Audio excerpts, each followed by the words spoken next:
अस्सलामुअलैकुम वरहमतुल्लाहि वबरकातुहू।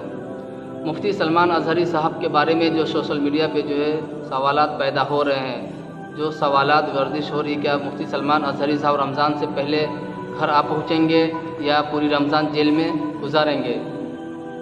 बहुत सारे लोग सोशल मीडिया पे जो है सवालात पैदा कर रहे हैं,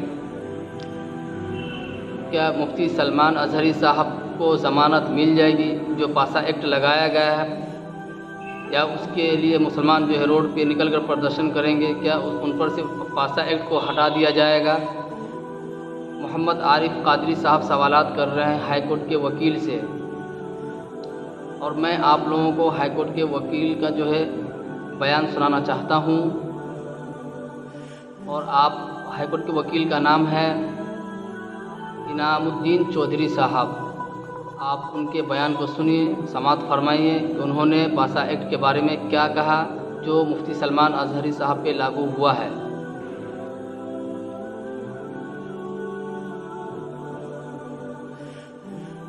सलमान अज़हरी साहब की जो बेल थी बताया था ग्रांट हो जाएगी, ग्रांट हो गई जी, मगर फिर भी वो जेल से बाहर नहीं आ रहे हैं। क्यों नहीं आ रहे हैं? पहले की वीडियो में भी आपको बताया था कि जो मिशनरी है इसका मिसयूज किया जा रहा है। जी, बिल्कुल बिल्कुल। भाई इनके खिलाफ पासा एक्ट जो है उसके तहत कार्रवाई करी गई। अब पासा है क्या? पासा अधिनियम 1985 क्या है? गुजरात असामाजिक गतिविधियों की रोकथाम अधिनियम 1985 प्रशासन को सार्वजनिक सुरक्षा बनाए रखने के लिए बूटलेगर्स, खतरनाक व्यक्ति, नशीली दवाओं के अपराधियों, अनैतिक तस्करी अपराधियों और संपत्ति हड़पने वालों को निवारक हिरासत में लेने की अनुमति देता है। तो इसमें एक चीज़ बताओ, आप ही बताओ कि मुफ्ती साहब क्या कर रहे थे? अनैतिक तस्करी कर रहे थे या बूटलेगर्स यानी जो अवैध सामान तस्करी वगैरह करते हैं, बूटलेगर्स, जी, जी। उनको बूटलेगर्स बोलते हैं। अच्छा अच्छा। या किसी की संपत्ति हड़प रहे थे, क्या कर रहे थे? जो उन पे पासा एक्ट की कार्रवाई करी गई। जी, बिल्कुल बिल्कुल। अननेसेसरी हरासमेंट हो रहा है उनका कि कैसे उनकी हिम्मत को तोड़ दिया जाए, सच बोलने वाला कोई भी न रहे। जी, बिल्कुल बिल्कुल। अगर कोई भी व्यक्ति सच बोलता है तो उसके खिलाफ पूरी एक फौज खड़ी कर दी जा रही है। बिल्कुल सही कहा। चलो ठीक है, संविधान है, संविधान का आर्टिकल 19 है, आर्टिकल 14 है। इसमें इक्विटी बिफोर लॉ की जो बात है कि कानून की नज़र में सब बराबर है। धर्म, जाति, लिंग, इसके आधार पे कोई भी भेदभाव नहीं किया जाएगा। सब कानून की नज़र में सब भारत के नागरिक हैं, चाहे किसी भी धर्म का मानने वाला हो, कोई भी हो। मगर कानून का उपयोग किया जा रहा है, स्वागत है, कानून का उपयोग आप कर रहे हो, स्वागत है, कोई दिक्कत नहीं है। मगर सबके लिए बराबर होना चाहिए, इंसाफ जो होना चाहिए सबके लिए बराबर होना चाहिए। जी जी, बिल्कुल सही कहा आपने। बहुत से एग्जाम्पल मैं आपको दे दूं, आप गूगल सर्च कर लो, ऐसी ऐसी बातें लोग बोलते हैं खतरनाक, एक विशेष कम्युनिटी के लिए, एक विशेष जात के लिए नारे लगाए जाते हैं। उनको आप माला पहना के स्वागत कर रहे हो। अगर कोई और है जिससे आपके विचार नहीं मिल रहे हैं, उसको आप अननेसेसरी हरासमेंट कर रहे हो। अच्छा वकील साहब, एक ये जो पासा एक्ट है मुफ्ती सलमान साहब से पहले किसी और पे लगाया गया है क्या? पासा तो कई लोगों पे लगाया गया। खैर, पासा में अभी एक बहुत फेमस कोरोना टाइम में एक डॉक्टर साहब थे, उनका नाम है डॉक्टर मितेश ठक्कर, गुजरात के ही थे। ठीक है। वो वैक्सीन का कुछ वो लेकर के उन पे लगाया गया था। 106 दिन तक बेचारे जेल में रहे। High court, Gujarat high court ने उन्हें बेल ग्रांट करी। जी जी जी। 106 दिन तक बेचारे रहे जेल में, जैसा कि दिखा रहे हैं इसमें 106 दिन तक थे बेचारे। फिर उनकी बेल ग्रांट हो गई, वो भी गुजरात हाई कोर्ट से। तो वकील साहब, ये मुफ्ती साहब के साथ ऐसा क्यों हो रहा है? मुफ्ती साहब की आजमाइश चल रही है, कोई इतना बड़ा मैटर नहीं है। ये तो मैटर था फर्स्ट हेयरिंग का ही था कि बेल, भाई उसी सेम ऑफेंस में और जगह से बेल ग्रांट हो गई। जी बिल्कुल हो गई। तीसरी थी वो भी ग्रांट हो गई। अब आपने पासा लगा दिया। भाई कल को ये भी पॉसिबिलिटी है कि पासा में आपकी बेल ग्रांट हो, फिर कहीं से कुछ और लग जाए। इनकी लीगल टीम को एक्टिव होना पड़ेगा। एक्टिव है वैसे, क्योंकि कई जगह से बेल ग्रांट कराई है, एक्टिव ना होती तो बेल ही ना होती। खैर, मगर इसमें जाकर के सीधे हाई कोर्ट से वो कराई जाए इनकी। हाई कोर्ट से हो जाती है तो सुपर बेस्ट है, नहीं है तो सुप्रीम कोर्ट है।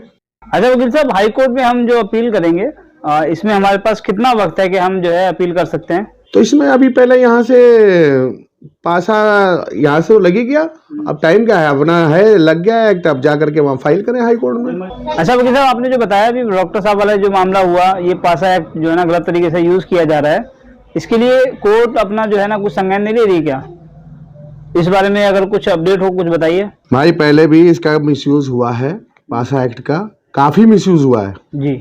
इसमें। अभी कोरोना वैक्सीन के चक्कर में डॉक्टर मितेश ठक्कर जी थे, ठीक है, उन पे भी पासा एक्ट लगा करके जेल में भेजा गया था, जो गुजरात हाई कोर्ट से उनकी बेल ग्रांट हुई। जी जी जी। इसमें एक ऑर्डर है, उसमें 2020 में सितंबर 2020 में गुजरात हाई कोर्ट का एक ऑर्डर आया जिसमें काफी फटकारा है हाई कोर्ट ने। इसमें है गुजरात पासा act a long running saga of misuse and abuse. ठीक है ठीक है। और इसका मैं स्क्रीनशॉट दूंगा, आप लगा देना, पब्लिक देखे कि इसमें पुलिस को और इनको जो उठा करके पासा का मिसयूज कर रहे थे तो उसमें काफी फटकार पड़ी। उसके बाद अमेंडमेंट भी किया गया इसमें, और उसके बाद भी उसका मिसयूज नहीं रुक रहा है। तो वकील साहब, इसमें कितनी पॉसिबिलिटीज हैं, हम अगर हाई कोर्ट जाते हैं कितने % चांसेस हैं कि बेल हमें जो है जल्द से जल्द मिल जाएगी? भाई साहब, जब हाई कोर्ट ने खुद ही एक ऑर्डर सितंबर 2020 में दे रखा है, हाई कोर्ट को पता है कि इसका कैसे मिसयूज होता है। जी जी जी। हाई कोर्ट को पूरा पता है कि कैसे पुलिस या मिशनरी इसका मिसयूज करके किसी पार्टिकुलर व्यक्ति के खिलाफ कैसे वो करना है, क्या करना है। आप जाओगे अपनी बात रखोगे, ये ऑर्डर है, इसको भी दिखाया जाएगा कि देखो जनाब, पहले भी मिसयूज हो रहा था, अब भी क्या हो रहा है। जो वहां का इलाकाई मजिस्ट्रेट है जिसने इनको जो बेल ग्रांट करी है, बिल्कुल, मुफ्ती सलमान साहब को, अगर इतना ही स्ट्रॉन्ग एविडेंस होता उनके अगेंस्ट जी तो वो जज साहब भी बेल ग्रांट नहीं करते। बिल्कुल नहीं करते, बिल्कुल। बेल ग्रांट होने के बाद भी आप उनको रुकावट डाल रहे हो उनकी रिहाई में, तो आपका इंटेंशन साफ है कि आपका किसी बंदे के साथ में आपकी मिली भगत है और उसके तहत आप ये कार्रवाई कर रहे हो। इसमें क्या है कि जो सामाजिक कार्यकर्ता हैं हमारे जी, आरटीआई एक्टिविटिस्ट हैं, जो सूचना का अधिकार होता है, उसके तहत इनसे जानकारी भी मांगी जाए। जी जी। जिन जनाब ने ये पासा एक्ट लगाया है जी कि साहब आपने अभी तक कितने लोगों के ऊपर भड़काऊ भाषण में पासा एक्ट की कार्रवाई करी। जी जी भाई भड़काऊ भाषण का ही तो मामला है। हाँ बिल्कुल बिल्कुल वही है। कितनों के खिलाफ करी, और इससे ज्यादा भड़काऊ भाषण जो मेंशन कर दिए जाए कि ये फला फला डेट में हुए हैं और ऐसे ऐसे वायरल हुए हैं, इनके खिलाफ क्यों नहीं हुई। बिल्कुल बिल्कुल। इसमें एक दो सवाल और भी पूछे जाएं कि बहुत से मामले में कॉग्निजेंस लेता है, कोर्ट भी लेता है, कॉग्निजेंस लेते हैं, पुलिस भी लेकर के एफआईआर करती है, क्यों नहीं करी भाई।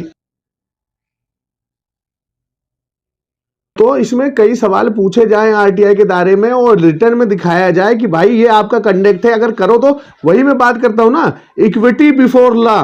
जी जी जी। संविधान में साफ साफ है कि कानून की नजर में सब बराबर हैं। बिल्कुल बिल्कुल। धर्म, जाति, लिंग के आधार पे किसी के साथ भेदभाव नहीं किया जाएगा। बिल्कुल बिल्कुल। तो ये भेदभाव क्यों? बिल्कुल। हमारी बेल भी मिल जाए अगर, तो आप पासा लगा दो और उनके खिलाफ एफआईआर नहीं दर्ज होगी तो बेल का तो मतलब ही नहीं है। वो तो उनको, इसमें एक शब्द है इंग्लिश का, म्यूट कंसेंट। जी जी, चुप रहना। इसमें बहुत से जो अच्छे लोग हैं, ऐसा नहीं है, बहुत से लोग हैं जो खामोश है इस टाइम। जी जी जी। कि हमें क्या लेना देना यार, जो हो रहा होने दो। तो ऐसा नहीं है, आप खामोश हो, इसका मतलब इस गलत चीज को आप बढ़ावा दे रहे हो। जी बिल्कुल बिल्कुल। मौन सहमति हिंदी में बोलते हैं, म्यूट कंसेंट। Mute consent. अगर कुछ गलत हो रहा है और आपके अंदर ताकत है, इस्लाम भी यही कहता है कि कुछ गलत हो रहा है, अगर आपके अंदर ताकत है तो उसको रोक दो। जी बिल्कुल सही फरमाया। और नहीं ताकत है तो मन में तौबा करो कि भाई ये गलत हो रहा है। मगर आपके अंदर बहुत से, मैं जानता हूं कि इतने पावरफुल हैं, चाहे तो बहुत कुछ हो सकता है, मगर वो चुप है।